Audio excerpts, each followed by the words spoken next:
사랑하는 형제자매 여러분, 오늘은 성령 강림절 후 12번째 주일입니다. 우리 주님께서 말씀하신 대로 아버지 하나님께서 보내겠다고 약속하신 진리의 영, 거룩한 보혜사 성령님을 우리에게 보내셨습니다. 그 성령님께서는 우리에게 모든 것을 가르치시고 또한 주님께서 말씀하신 모든 것을 생각나게 하시고 우리가 예수님을 주님으로 고백하게 감화 감동을 주셨습니다.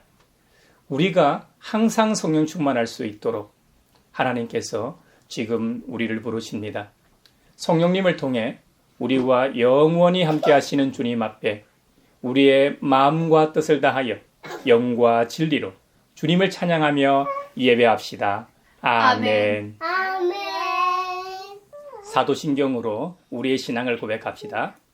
나는 전능하신 아버지 하나님 천지의 창조주를 믿습니다. 나는 그의 유일하신 아들 우리 주 예수 그리스도를 믿습니다.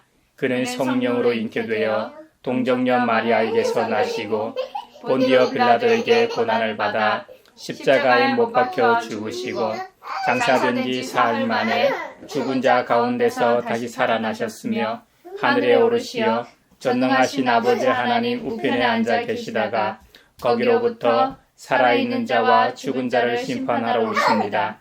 나는 성령을 믿으며 거룩한 공교회와 성도의 교제와 죄를 용서받는 것과 몸의 부활과 영생을 믿습니다. 아멘.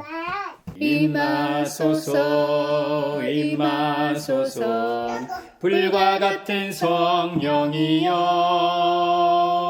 불의 혀로 임하셔서 진리 알게 하시옵고 불세례를 베푸시어 죄의 뿌리 소멸하사 거룩하고 깨끗하게 변화시켜 주옵소서. 성전에 올라가는 순례자의 노래. 주님, 내가 깊은 물 속에서 주님을 불렀습니다. 주님, 내 소리를 들어주십시오. 나의 애원하는 소리에 귀를 기울여 주십시오. 주님, 주님께서 죄를 지켜보고 계시면 주님 앞에 누가 감히 맞설 수 있겠습니까? 용서는 주님만이 하실 수 있는 것이므로 우리가 주님만을 경외합니다. 내가 주님을 기다린다. 내 영혼이 주님을 기다리며 내가 주님의 말씀만을 바란다. 내 영혼이 주님을 기다림이 파수꾼이 아침을 기다림보다 더 간절하다. 진실로 파수꾼이 아침을 기다림보다 더 간절하다. 이스라엘아, 주님만을 의지하여라. 주님께만 인자하심이 있고 속량하시는 큰 능력은 그에게만 있다. 오직 주님만이 이스라엘을 모든 죄에서 속량하신다. 아멘. 나와 동행하시고 모든 염려하시니 나는 숲의 새와 같이 기쁘다. 내가 기쁜 마음으로 주의 뜻을 행하면 주의 영이 함께하니라. 성령이 계시네 할렐루야 함께하시네. 좁은 길을 걸으며 밤낮 기뻐하는 것 주의 영이 함께하리라. 만일 우리가 죄가 없다고 말하면 우리는 자기를 속이는 것이요 진리가 우리 속에 없는 것입니다. 우리가 우리 죄를 자백하면 하나님은 신실하시고 의로우신 분이셔서 우리 죄를 용서하시고 모든 불의에서 우리를 깨끗하게 해 주실 것입니다. 지난 한 주간 가정에서, 직장에서, 그리고 세상에서, 심지어 교회에서의 우리의 말과 행동을 돌아보며 자비롭고 은혜롭고 노하기를 더디하시는 주님 앞에 우리 죄를 고백합시다. 주님께서 저에게 은총을 베푸시는 것이 사실이면 우리의 악과 우리의 죄를 용서해 주시고 모든 불의에서 우리를 깨끗하게 해주시고 우리를 주님의 자녀로 삼아 주시옵소서. 내 마음속에 비추시는 주님 어둠에서 나를 지켜주소서. 내 마음속에 비추시는 주님 당신 사랑 안에 쉬리라. 맘속을 비추시는 주님 어둠에서 나를 지켜주소서 내 맘속을 비추시는 주님 당신 사랑 안에 쉬리라.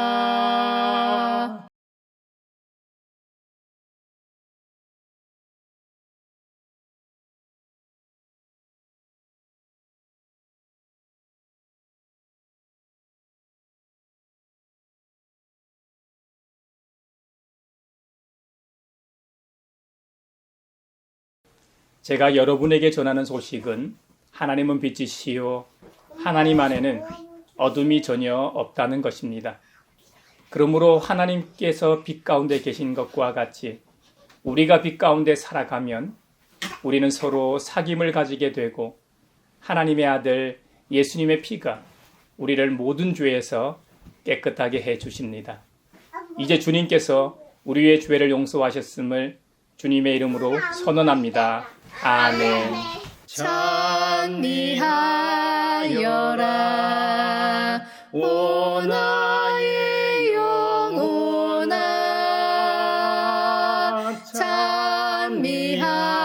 찬미하여라 거룩한 주 이름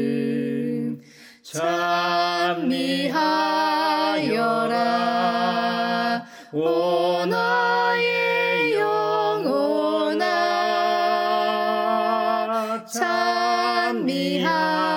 찬미하여라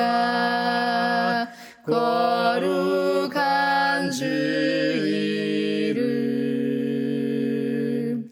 오늘 우리에게 주신 구약의 말씀은 사무엘하 18장 5절에서 15절, 31절에서 33절입니다. 하나님의 말씀을 경청하십시오. 그때에 왕이 요압과 아비새와 이때에게 부탁하였다. 나를 생각해서라도 저 어린 압살롬을 너그럽게 대하여 주시오. 왕이 압살롬을 너그럽게 대하여 달라고 모든 지휘관에게 부탁하는 말을 온 백성이 다 들었다. 다윗의 군대가 이스라엘 사람과 싸우려고 들녘으로 나아가서 에브라임 숲속에서 싸움을 하였다. 거기에서 이스라엘 백성이 다윗의 부하들에게 패하였는데 그들은 그날 거기에서 크게 패하여서 2만 명이나 죽었다. 싸움이 온 땅 사방으로 번져나가자 그날 숲속에서 목숨을 잃은 군인이 칼에 찔려 죽은 군인보다 더 많았다. 압살롬이 어쩌다가 다윗의 부하들과 마주쳤다. 압살롬은 노새를 타고 있었는데 그 노새가 큰 상수리 나무의 울창한 가지 밑으로 달려갈 때에 그의 머리채가 상수리 나무에 휘감기는 바람에 그는 공중에 매달리고 그가 타고 가던 노새는 빠져나갔다. 어떤 사람이 이것을 보고서 요압에게 알려주었다. 압살롬이 상수리 나무에 매달려 있습니다. 요압이 자기에게 소식을 전하여 준 사람에게 물었다. 내가 그를 보았는데도 왜 그를 당장에 쳐서 땅에 쓰러뜨리지 않았느냐? 그랬더라면 내가 너에게 은 10개와 띠 하나를 주었을 것이다. 그 사람이 요압에게 대답하였다. 비록 은 1000개를 달아서 저의 손에 쥐어주신다고 하여도 저는 감히 손을 들어 임금님의 아들을 치지 않을 것입니다. 임금님께서 우리 모두가 듣도록 장군님과 아비새와 이때에게 누구든지 어린 압살롬을 보호하여 달라고 부탁하셨기 때문입니다. 제가 임금님을 속이고 그의 생명을 해치면 임금님 앞에서는 아무 일도 숨길 수가 없기 때문에 장군님까지도 저에게 등을 돌릴 것입니다.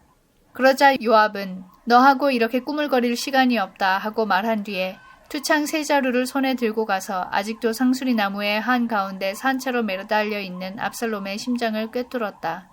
요압의 무기를 들고 다니는 젊은이 10명도 모두 둘러싸고서 압살롬을 쳐서 죽였다. 바로 그때 그 에티오피아 사람이 들어왔다. 에티오피아 사람이 왕에게 아뢰었다. 높으신 임금님께 기쁜 소식을 가져왔습니다. 주님께서 오늘 임금님께 반역한 자들을 없애버리시고 임금님께 승리를 안겨주셨습니다.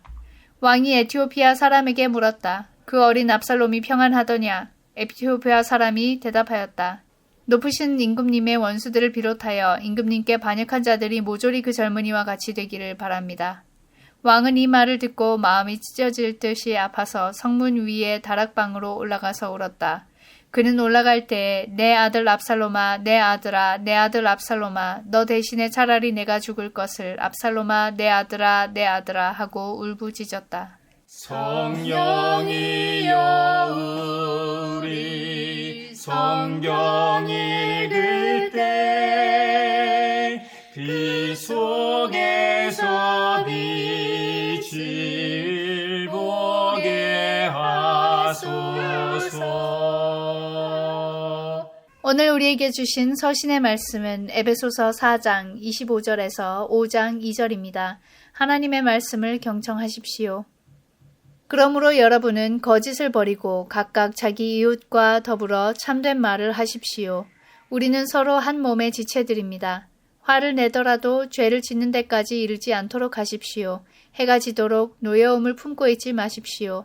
악마에게 틈을 주지 마십시오. 도둑질하는 사람은 다시는 도둑질하지 말고 수고를 하여 제 손으로 떳떳하게 벌이를 하십시오. 그리하여 오히려 궁핍한 사람들에게 나누어 줄 것이 있게 하십시오. 나쁜 말은 입 밖에 내지 말고 덕을 세우는 데에 필요한 말이 있으면 적절한 때에 해서 듣는 사람에게 은혜가 되게 하십시오. 하나님의 성령을 슬프게 하지 마십시오. 여러분은 성령 안에서 구속의 날을 위하여 인치심을 받았습니다. 모든 악독과 격정과 분노와 소란과 욕설은 모든 악의와 함께 내버리십시오. 서로 친절히 대하며 불쌍히 여기며 하나님께서 그리스도 안에서 여러분을 용서하신 것과 같이 서로 용서하십시오. 그러므로 여러분은 사랑을 받는 자녀답게 하나님을 본받는 사람이 되십시오. 그리스도께서 여러분을 사랑하셔서 우리를 위하여 하나님 앞에 향기로운 예물과 제물로 자기 몸을 내어주신 것과 같이 여러분도 사랑으로 살아가십시오.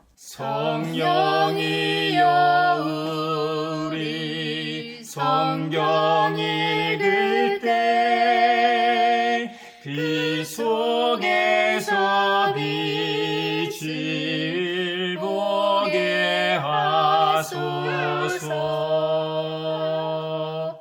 오늘 우리에게 주시는 복음의 말씀은 요한복음 6장 35절 41절로 51절입니다. 주님의 말씀을 경청하십시오. 예수께서 그들에게 말씀하셨다. 내가 생명의 빵이다.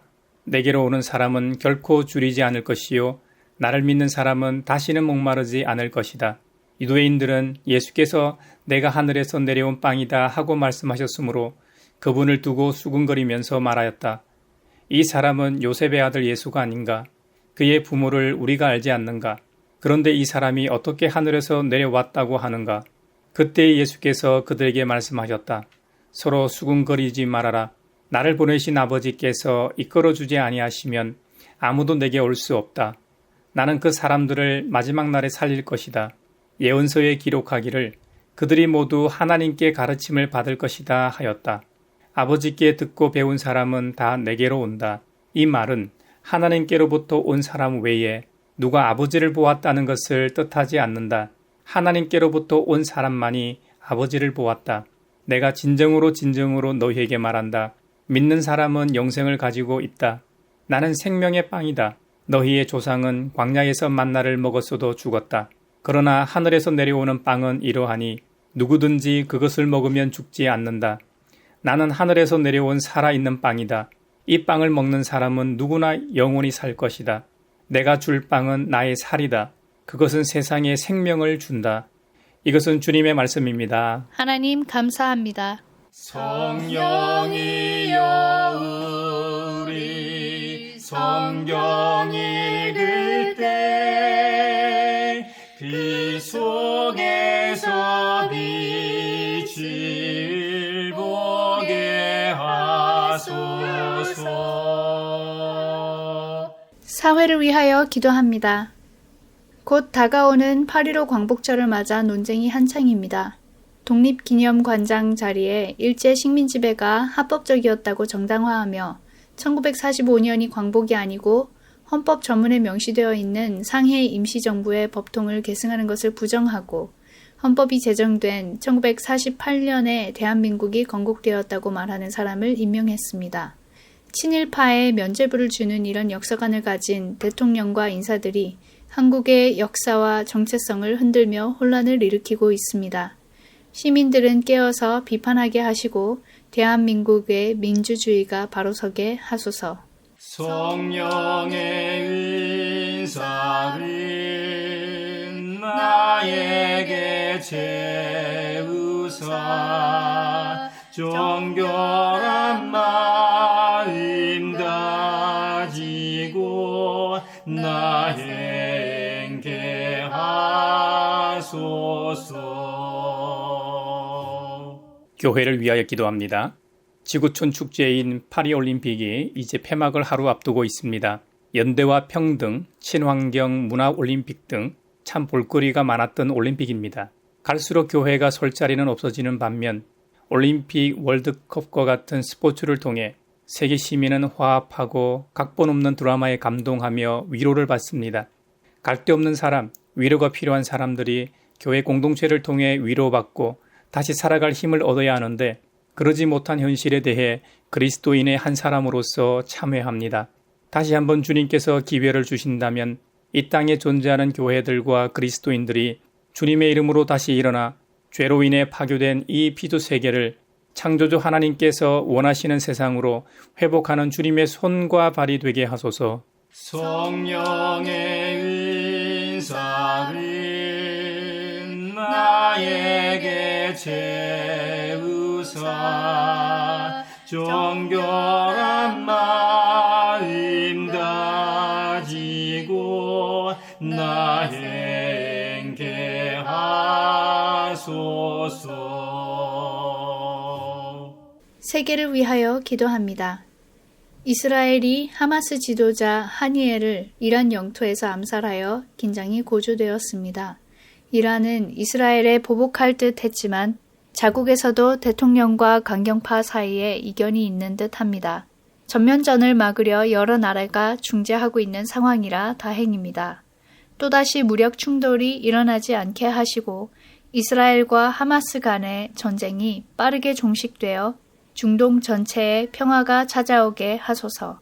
성령의 은사를 나에게 채우사 정결한 마음 가지고 나 행케 하소서.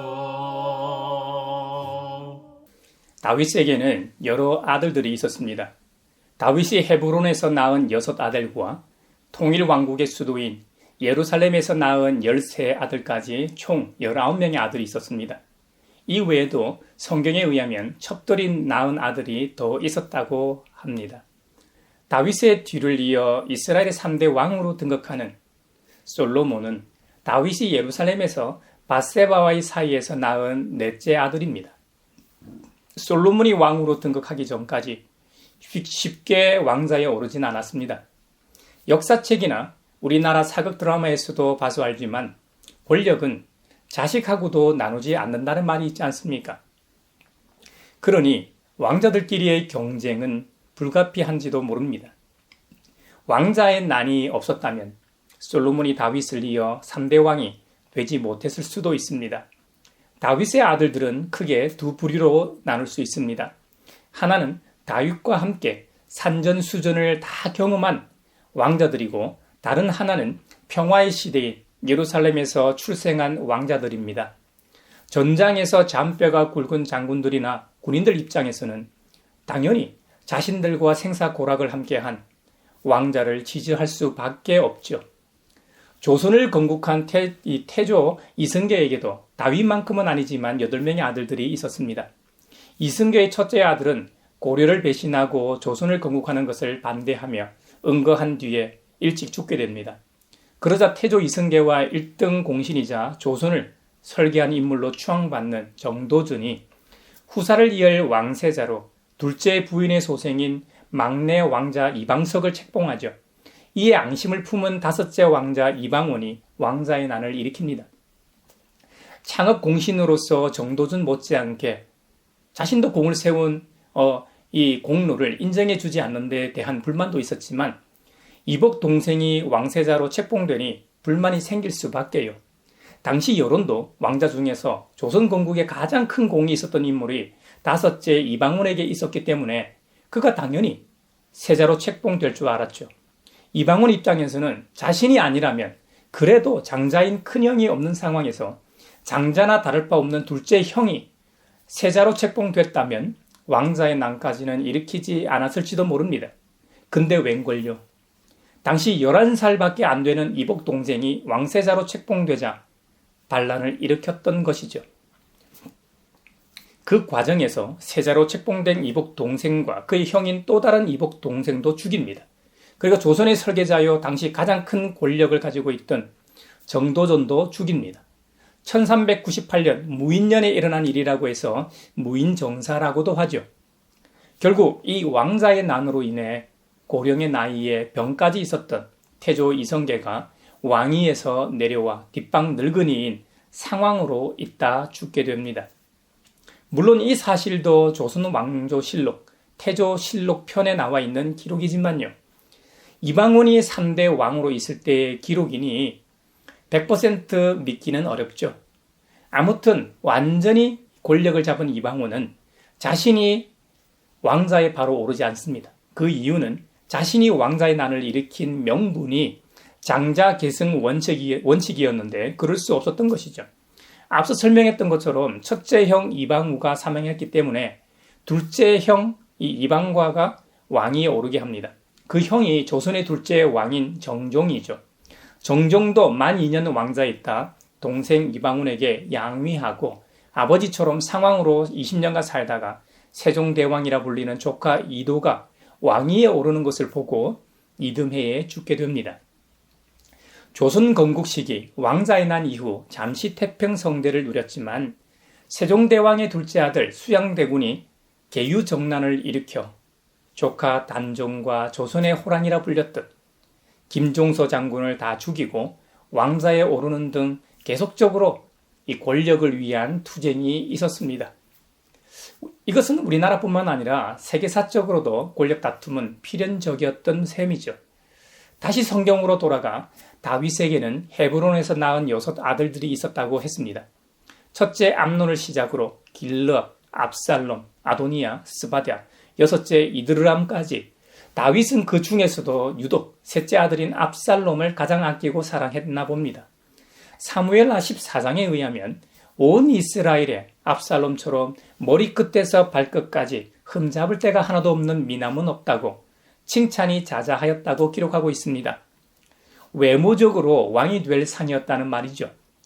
원어상 의미를 좀 더 살펴보면 외모에 대한 완벽함과 더불어 정신적, 도덕적 측면에서도 부정함이, 이 결함이 없었다는 뜻입니다. 이런 모습으로 인해 적지 않은 사람들이 압살롬을 지지하고 따랐을 겁니다. 그런 압살롬이 왕자의 난을 일으키게 됩니다. 압살롬에게는 아리따운 여동생이 하나 있었습니다. 이름이 다말이었는데 그 다말을 첫째 아들 암논이 상사병이 생길 정도로 연정했습니다. 연모했다는 말이죠. 암논이 이복 여동생 다말과 억지로 동침합니다. 일방적으로 성폭행했습니다. 이 사실을 알게 된 다말의 친오빠 압살롬이 붕괴하죠. 그래서 복수할 기회를 찾다 그 일이 있은 지 만 2년 후에 양털을 깎는 일로 다윗 왕과 모든 대소신료를 청합니다. 다윗이 얼마나 압살롬을 사랑했던지 정중히 거절합니다. 아니다 내 아들아, 우리가 모두 따라가면 너에게 짐이 될 터이니 우리는 가지 않으마 하고 복을 빌어주기만 했습니다. 이에 압살롬은 큰형 암논이라도 함께 가도록 허락해달라고 청합니다. 이에 아버지 다윗은 첫째 아들 암논과 다른 왕자들도 모두 압살롬과 가게 허락합니다. 압살롬은 이미 자기 부하들에게 암논이 술을 마시고 기분이 좋아질 때 신호를 하면 암논을 쳐 죽이라고 복수 계획을 다 세워둔 상황이었습니다. 모든 왕자들이 모인 자리에서 흥이 최고조에 다다를 즈음에 압살롬의 부하들이 암논을 쳐 죽였습니다. 그 자리에 있던 다른 이 왕자들이 혼비백산하여 저마다 자기 노새를 타고 달아났습니다. 이 소식을 들은 다윗 왕은 입고 있던 옷을 찢고 땅바닥에 누워 버렸다고 했습니다. 처음에는 누이의 원수를 복수하기 위해서 시작했지만 나중에는 아버지의 왕자를 노리고 압살롬이 다윗 왕을 죽이고 그 자리를 뺏으려고 했습니다. 이 반란으로 인해 다윗이 예루살렘을 버리고 마하나임으로 도망칩니다. 압살롬은 다윗이 남겨놓은 후궁들을 욕보이까지 합니다. 압살롬은 강계한 자들의 말을 듣고 친아버지 다윗을 완전히 죽이려고 군대를 이끌고 다윗이 있는 마하나임으로 출정하게 됩니다. 다윗을 따르는 무리들은 점점 마하나임으로 모였습니다. 그들은 단순한 민병대들이 아닙니다. 평생 다윗과 함께 전장을 누비던 용사들이요 전사들이었습니다. 싸움에 능한 자들이었다는 말입니다. 혹시 수적으로 다윗의 군대가 적었다고 해도 일당 100의 용사들이었기 때문에 전면전에서는 다윗이 유리했습니다. 아니나 다를까 다윗의 군대를 지휘하던 요압 장군이 압살롬의 군대를 압도했습니다. 압살롬의 군대가 대패하여 압살롬을 따르던 2만 명의 병사들이 몰살합니다. 피신하던 압살롬이 다윗의 부하들과 마주쳤습니다. 당황한 압살롬은 자신이 타고 가던 이 말을 몰아 큰 상수리 나무가 가득한 울창한 숲으로 숨었습니다. 그런데 이게 악수였습니다. 압살롬은 외모적으로 흠이 없는 자라고 했습니다. 근데 그는 1년에 한 번씩만 이발을 했습니다. 한 번 자를 때 머리카락의 무게가 200세겔이나 되었다고 합니다. 한 세겔이 11.4g이니까 총 2.28kg 정도였습니다. 머리숱이 적은 입장에서는 대단히 부러운 머리카락입니다. 옛날에는 남자도 머리카락을 길렀으니까 좀 이해가 가기도 합니다. 사람마다 천차만별이겠지만 요즘 단발머리 여성이 1년 정도 기르면 약 2배 정도 자란다고 하죠. 그렇다고 해서 2kg 정도의 무게는 아닐 겁니다. 얼마나 머리숱이 많았으면 무게가 그렇게까지 나갔을까요? 고증에 의하면 당시 이스라엘 보통 남자들이 1년 동안 머리카락을 길러서 깎은 무게가 대략 500g 정도였다고 합니다. 그렇다면 압살롬의 머리카락의 무게가 2.28kg이라면 이건 너무 과장된 거 아닌가? 2.28kg이면 보통 남자들의 무게에 비해 4배가 넘는 무게이니까요. 하지만 유대 역사가 요세푸스에 따르면 압살롬은 당시 왕족들의 관례대로 그 머리카락에 기름과 금가루를 뿌렸기 때문에 그 머리털이 특별히 더 무거웠다고 기록하고 있습니다. 만약 요세푸스의 설명이 사실이라면 머리부터 발끝까지 흠잡을 데 없는 수려한 외모를 지녔을 뿐만 아니라 기름과 금가루로 단장한 머리카락을 흩날리고 다녔을 겁니다. 당시 수많은 백성들의 흠모의 대상이 된 것은 너무나 당연한 일인지도 모릅니다. 그런데 이 멋진 머리카락 때문에 압살롬이 죽게 됩니다. 다윗의 부하들을 피해 상수리 나무 숲으로 숨어들었습니다. 상수리 나무는 참나무과에 속하는 나무입니다. 보통 10m에서 20m까지 자라는 잎이 아주 무성한 나무입니다. 어떤 상수리 나무는 키가 25m까지 자라는 것도 있다고 알려져 있습니다. 우리나라 참나무와 달리 팔레스타인 지역의 참나무는 높게 자라면서도 또 옆으로도 가지가 아주 넓게 자라는 특징이 있습니다. 그의 이 압살롬의 자랑이었던 이 머리카락으로 인해 말을 타고 가다 그만 머리채가 이 상수리 나무에 휘감기게 됩니다. 압살롬이 타고 가던 말은 빠져나가고 압살롬만 공중에 이 대롱대롱 매달린 상황입니다. 이 모습을 본 요압의 부하가 요압에게 보고하고 요압이 창을 들고 가 그 자리에서 압살롬을 죽이게 됩니다. 훗날 이 일로 인해 다윗이 솔로몬에게 유언을 남기게 되고 솔로몬은 요압을 죽이게 됩니다. 왜요? 반란을 일으키고 다윗 본인을 죽이고 왕자를 찬탈하려고 했던 국가의 원수였지만 다윗이 가장 사랑하고 아끼는 아들을 죽인 자였기 때문입니다. 조선 건국의 1등 공신이었던 정도전도 당시 권력으로 이방원을 죽이려면 죽일 수 있었을 겁니다. 하지만 이방원은 왕의 아들이었기 때문에 함부로 죽이지 않았던 겁니다. 그런데 요압은 다윗이 가장 사랑하는 아들을 죽였습니다. 요압이 한 행위가 옳은 행위라고 해도 아버지의 영린을 거둔들인 것이죠. 무엇보다 압살롬과의 전쟁에서 제발 압살롬을 살려달라고 부탁까지 했는데 그 말을 거역했기 때문이죠. 실제로 압살롬이 죽었다는 소식을 듣고 다윗이 얼마나 낙심했는지 모릅니다. 애가를 지어 불렀고 승전한 군인들은 개선 장군처럼 예루살렘으로 입성한 것이 아니라 죄인들처럼 조용히 들어와야만 했으니까요. 그만큼 다윗의 슬픔이 컸습니다. 훗날 다윗이 솔로몬에게 몇 가지 유언을 당부합니다. 먼저는 여호와 하나님의 명령을 지켜 그 길로 행하여 모세 율법에 기록된 대로 지키라는 것이고, 다른 것은 은혜와 원수를 갚으라는 것이었습니다. 은혜는 예전에 내 형 압살롬이 반란을 일으켰을 때 내가 내 형 압살롬을 피해 도망갔었는데 그때 내게 은총을 베푼 바르실레의 아들들에게 은혜를 대신 갚으라는 것입니다. 원수 갚는 일은 두 가지인데, 하나는 다윗이 압살롬을 피해 예루살렘에서 요단 동편 마하나임으로 도망갈 때 바후림이라는 곳을 들렀습니다. 바후림이라는 그 곳에서 사울의 친족 중 하나인 시므이가 다윗을 향하여 돌을 던지면서 악독한 말로 저주했기 때문에 그 역시 평안히 죽게 하지 말라는 당부였습니다. 마지막 원수 갚는 일은 자신의 충신이었던 요압이 평안히 죽게 두지 말라는 당부였습니다. 섬뜩합니다. 성경의 기록에는 요압이 행한 잘못을 이스라엘 군대의 사령관 아브넬과 사령관 아마사에게 행한 일 때문이라고 기록하고 있습니다. 아브넬은 원래 제1대 왕 다윗의 장인 사울의 군 사령관이었습니다. 그가 훗날 다윗에게 투항하고 북이스라엘을 다윗에게 바치겠다고 언약까지 맺게 됩니다. 그런 아브넬을 요압이 동생의 일로 아브넬을 살해하게 됩니다. 예전에 한창 남북 이스라엘이 전쟁 중일 때 아브넬이 요압의 동생 아사헬을 죽인 이유 때문에 개인 복수심에 눈이 멀어 죽였던 것이죠. 아마사도 요압이 자기 대신하여 군 지휘관으로 임명된 것 때문에 앙심을 품고 죽였는데, 이 일을 다윗이 다 기억하고 권력욕과 사사로운 개인 복수심에 이를 거르칠 수 있는 인물로 판단했기 때문입니다.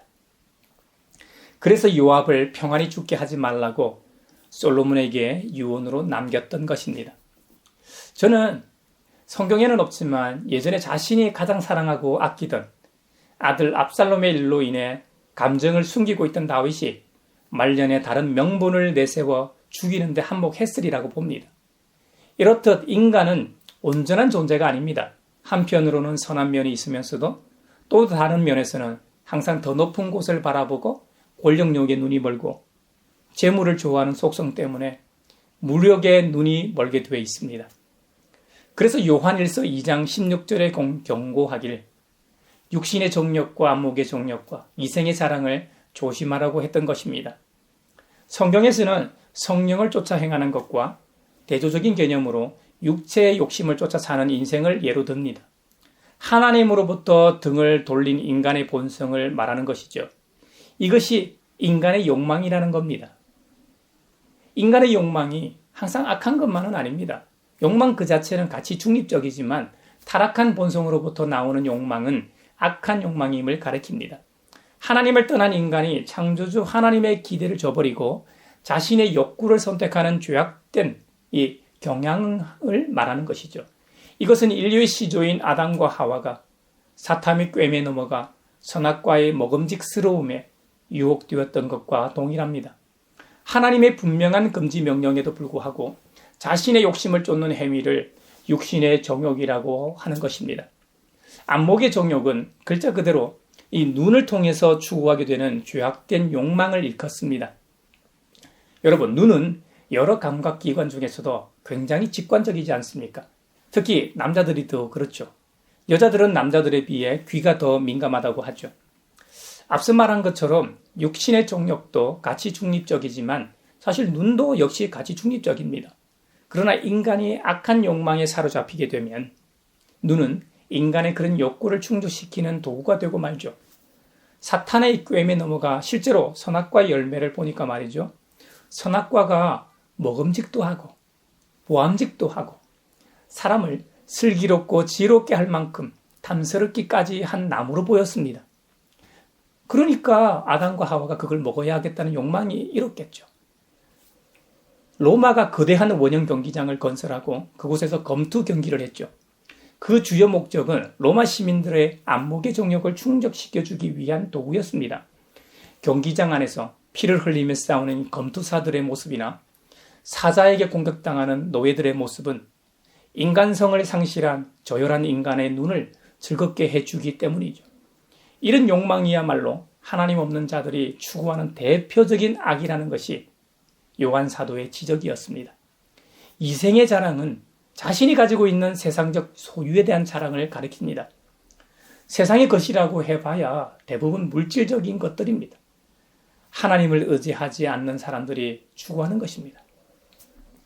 하나님이 없던 자들은 다른 것으로 그 빈자리를 채우려고 하는 경향이 있습니다. 재물을 더 많이 가지려고 하고 집도 말이죠. 한 채가 아니라 두 채, 세 채, 더 값비싼 땅에 위치한 부동산을 소유하려고 합니다. 그래도 돈이 없다고 말하죠. 돈으로만 채우려고 하는 게 아닙니다. 지위나 이 권력을 쫓습니다. 더 높은 곳에 올라가려고 합니다. 더 많은 권력을 가지려고 합니다. 또 세상적 지식을 가지고 뭔가 많이 아는 것처럼 보이려고도 합니다. 이런 세상에 있는 것의 유무에 따라 자신의 성공과 실패가 좌우된다는 생각이죠. 하지만 하나님이 없는 삶은 이 세상의 것으로 아무리 채워도 채워지지 않습니다. 무엇보다 이런 것을 추구하는 사람들은 대부분 이웃을 생각하지 않습니다. 자신과 자신의 가족만 생각합니다. 어떤 부정한 행위를 해서라도 자신과 가족들을 위해 살아갑니다. 이 사회의 기득권층들을 보십시오. 소위 내로남불이라고 하는 이 태도가 이 사회에 얼마나 만연한지 모릅니다. 남이 할 때는 벌떼같이 달려들어서 비난합니다. 하지만 자신이 하면 합리화합니다. 7, 80년대 학생 운동하던 사람들이 심지어 주사파라고 불리던 사람들이 극우 우파가 되는 모습이라든지 말이죠. 신자유주의를 옹호하는 사람이라든지 말이죠. 적지 않은 사람들이 자신의 행위를 합리화하는 모습을 어렵지 않게 보게 됩니다. 1980년대 중반에 등장한 북한의 주체사상을 지도 이념으로 삼은 남한의 반체제 운동 세력을 주사파라고 부르지 않습니까? 남한 사회의 성격을 식민지, 반자본주의 사회로 규정하고 민족 해방파, 즉 National Liberation, 줄여서 NL의 한 분파라고 하죠. 여러분도 북한의 고난의 행군이라는 말을 한 번쯤은 들어보셨을 겁니다. 북한은 1990년 중반 극단적 식량 위기를 겪은 적이 있습니다. 1994년부터 평양을 제외한 대부분의 지역에서 배급이 끊겼습니다.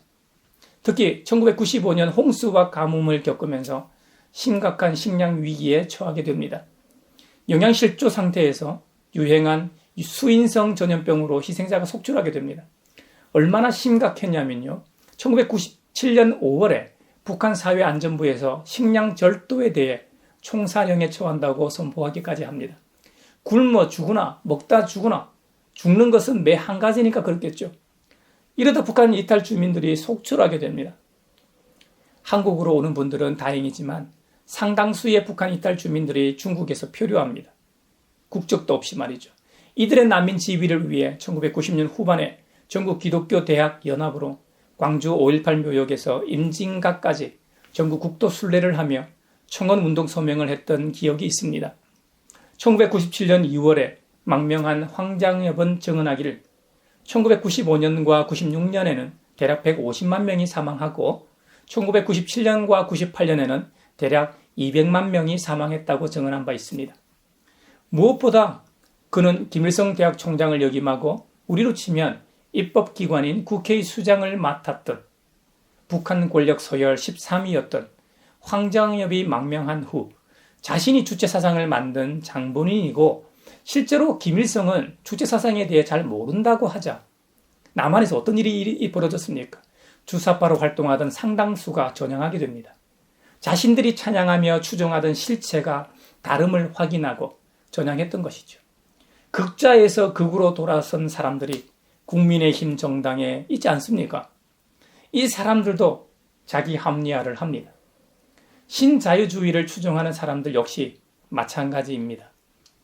신자유주의는 도덕적인 면을 완전히 배제한 새로운 인간론을 추구합니다.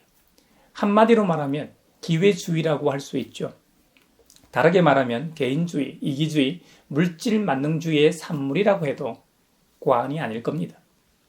신자유주의를 배경으로 하고 있는 뉴라이트 운동을 보면 그들은 일제강점기 때 친일한 사람들을 비판하지 않습니다. 그들이야말로 진정한 기회주의자이기 때문이죠. 자신의 이익을 위해 본성에 따라 선택했기 때문에 정당하다는 것이죠. 요즘 이 사회를 보면 이전 그 어떤 보수 정권에서도 하지 않던 일들을 합니다. 이전에는 좀 논란이 되는 인물은 피해 임명하곤 했습니다. 지금은 아예 국민의 눈치를 보지 않습니다. 이번에 독립기념관장에 임명된 사람을 보면 5.18 군사 쿠데타를 옹호합니다. 1945년은 광복이 아니라고 말하는 사람입니다. 1945년 8월 15일이 광복이 아니면 언제가 광복입니까? 이 사회와 사람들은 왜 이런 모습을 보일까요? 원래 인간은 하나님과 교제하며 살도록 창조되었습니다. 그런데 타락한 인간은 하나님을 인정하지 않습니다. 하나님이 그들 삶 속에 없는데 어떤 것으로 그 빈자리를 채울 수 있겠습니까? 절대로 불가능합니다. 오직 하나님으로만 채울 수 있습니다. 세상을 사랑하는 마음이 하나님을, 아버지를 사랑하는 마음을 밀어냅니다. 그러니 이런 사람은 점점 하나님으로부터 멀어질 수밖에요. 그래서 우리가 교회 공동체가 있어야 하는 이유입니다. 여러분, 교회도 이 세상에 존재하는 공동체이기 때문에 완전한 곳은 아닙니다. 때로는 분쟁하고 싸우고 갈라지고 심지어 사라지기까지 합니다. 하지만 그리스도 안에서 함께 성장해 가는 곳이 바로 교회입니다. 교회 안에 있는 자만이 안전합니다. 혹 신앙심이 떨어지고 믿음이 약해질 때 믿음의 형제 자매로 인해 힘을 얻는 경우들이 참 많습니다. 영적인 교제뿐만 아니라 믿음의 공동체와 믿음의 형제 자매가 시험받은 지체를 위해 기도합니다. 찾아가서 말을 걸어주고 힘내라고 격려합니다. 함께 있어줍니다. 어떨 때는 실제적인 도움을 줄 때도 있습니다. 이럴 때 자기 마음대로 자기 뜻대로 살려고 하는 욕망을 돌아보고 절제하게 됩니다. 이것이 교회의 힘입니다. 에베소서 4장 뒷부분에 보면 새로운 생활의 규범에 대해 사도 바울이 기록하고 있습니다. 거짓을 버리고 각각 자기 이웃과 더불어 참된 말을 하라고 권면하고 있습니다. 우리는 서로 한 몸의 지체들이기 때문이라는 겁니다. 한 몸의 여러 지체 말이죠. 바로 머리 대신 주님의 한 몸이기 때문입니다. 서로 참된 말만 한다면 서로 자기를 합리화할 필요가 없습니다. 거짓이나 속이는 일이 없다면 있는 그대로 수용하고 받아들일 겁니다. 혹시 화낼 일이 있어도 지나치게 화내지 않을 겁니다. 화를 내봐야 내 자신의 이 정신 건강이 좋지 않는데 누가 필요 이상으로 화를 표출하겠습니까? 그리고 웬만하면 해가 지도록 노여움을 품고 있을 사람도 거의 없을 겁니다.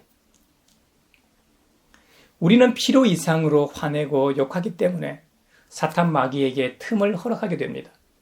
어느 순간 내가 왜 이러나 싶을 때가 있지 않습니까? 그러면 그 즉시 멈추십시오. 더 나아가면 이제는 내가 아니라 악마가 주장하게 되고 악마가 이끄는 인생이 되고 맙니다. 주님의 거룩한 영으로 새롭게 된 사람은 하나님의 형상을 따라 살게 됩니다. 에베소서에서는 참 의로움과 참 거룩함으로 지으심을 받은 새 사람이 된다고 했습니다. 하나님과 멀어진 사람은 의와 진리, 거룩함과는 다른 인생을 살게 됩니다. 그런데 그리스도의 십자가의 능력으로 새롭게 창조가 되면 새로운 인생을 살게 됩니다. 할렐루야! 새로운 인생에게는 새로운 생활 규범이 있습니다. 바로 주님의 말씀인 이 새로운 규범, 바로 이 성경 말이죠. 사도 바울은 에베소서에서 그것을 몇 가지로 예로 들고 있습니다. 남의 물건을 훔쳐 생활하던 사람은 더 이상 남의 물건을 도둑질하지 않습니다. 자신의 손으로 떳떳하게 벌어서 생활한다는 겁니다. 내 마음에 성령님이 내주하시기 때문에 더 이상 도둑질을 할 수가 없게 되는 거죠. 오히려 궁핍한 사람들을 돌아보며 자신의 것을 나누어 주는 인생이 된다는 것입니다. 부정적인 입술이 덕을 세우며 긍정적인 말을 하는 입이 된다는 겁니다. 칭찬에 인색하지 않고 듣는 사람에게 은혜를 끼칩니다. 하여간 친절한 사람이 됩니다. 한마디로 예수 그리스도, 우리 주님의 마음을 품고 살기 때문에 긍휼히 여기고 사랑하며 살게 됩니다. 항상 하나님께서 그리스도 안에서 우리를 용서하신 것을 기억하여 서로 용서하고 용납합니다. 이런 모습이 사랑을 받는 자녀답게 살아가는 모습입니다. 우리 모두가 이런 사람이 되길 바랍니다. 사랑하는 형제자매 여러분, 우리 모두가 서로 사랑할 수 있기를 바랍니다. 가양교회와 모든 그리스도인들이 자기 몸처럼 타인을 사랑하며 살 수 있기를 주님의 이름으로 축원합니다. 그리하여 먼저는 주님의 몸된 교회가 이런 공동체가 되길 바라고, 다음으로 이 세상이 천국의 모형인 교회를 통해 살맛나는 세상이 되길 바랍니다. 여러분, 이번 한 주간도 우리 모두 하나님의 사랑을 받는 자녀답게 살아가기를 바랍니다.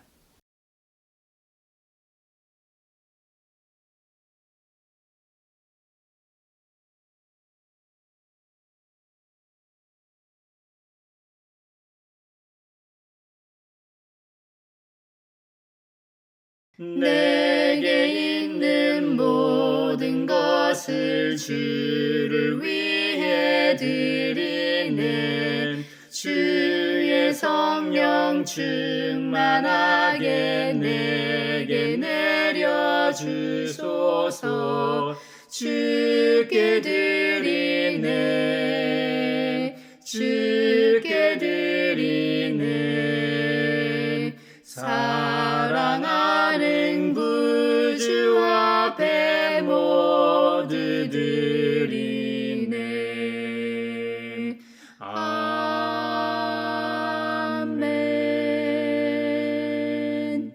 여기에 모인 우리는 우리의 믿음의 역사와 사랑의 수고와 우리 구주 예수 그리스도에 대한 소망의 인내를 여기 연보에 담아 올려드립니다.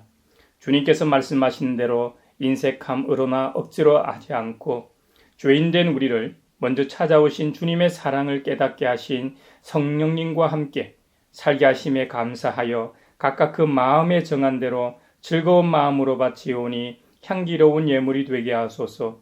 은혜의 주님, 우리의 정성을 어여삐 여기시어 주님께서 베푸신 은혜에 비하면 보잘것없지만 말씀하신 대로 미리 구별하여 드리오니 기쁘게 받으시옵소서. 우리의 가진 것이 비록 적어도 바치는 기쁨은 더 커지고, 비록 버는 것이 적어도 나누는 즐거움은 더욱 넘쳐 우리 믿음의 소문이 각처에 퍼지게 하소서. 우리 주님 예수 그리스도의 이름으로 감사하며 기도하옵나이다. 아멘. 그 선한 힘에 고요히 감사하여 그 놀라운 평화를 누리며 나 그대들과 함께 걸어가네.